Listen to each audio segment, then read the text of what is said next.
Com presentar la feina ben neta i polida.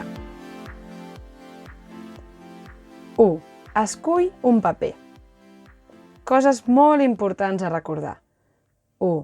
Agafa un paper blanc, amb pauta o quadriculat. No facis servir un tros de paper qualsevol i encara menys un paper trencat. Mira les imatges. El paper trencat, no. Un paper que ja hagi sigut fet servir per una altra cosa, no. Paper de vàter, no, sisplau. I en canvi, un paper blanc o amb pauta o el d'una llibreta és perfecte. També vigila. Quan estiguis escrivint, no arruguis el paper o sobretot quan esborris amb la goma. També és molt important que no el taquis de menjar. Sisplau, a la teva mestra no li interessa saber si has menjat un entrepà de xoriço o de nocilla mentre feies els deures. Així que ja saps. 2. Al paper hi has de posar el nom.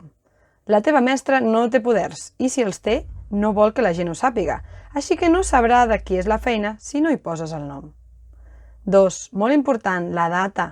No cal que sigui la data llarga, pot ser la data curta. T'anirà bé per quan estiguis organitzant les feines que has fet o estiguis buscant una feina en concret. Després, no cal copiar tots els enunciats, tots sencers, perfectes, però almenys seria interessant que s'entengués quin exercici estàs fent. Per exemple, si és d'un llibre, pots posar-hi la pàgina i el número de l'exercici. Per exemple, pàgina 23, exercici 1. Si no és d'un llibre i és una activitat d'un repte, pots posar el nom de l'activitat en general. Per exemple, repte al pirata rapsoda, reflexió. 3. Molt important.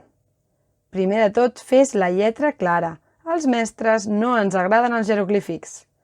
Fes les línies rectes. No es tracta de que la teva redacció sembli una muntanya russa de PortAventura. Si fas les línies tortes, pots fer servir una pauta o fer servir paper quadriculat o pautat. No hi ha cap problema. L'important és que facis les línies mínimament rectes i que quan acabis quedi ben bonic. 3. Molt important també, deixa espai entre les línies.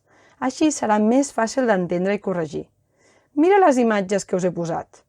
Veieu? Aquí no s'entén res de res.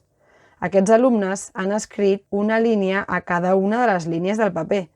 El millor, en aquest cas, és deixar una línia d'espai entre les coses que vosaltres escrigueu.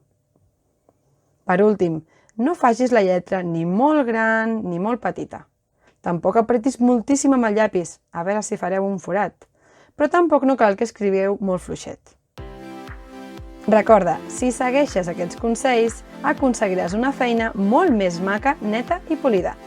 I també millors notes, perquè la mestra entendrà el que hi diu.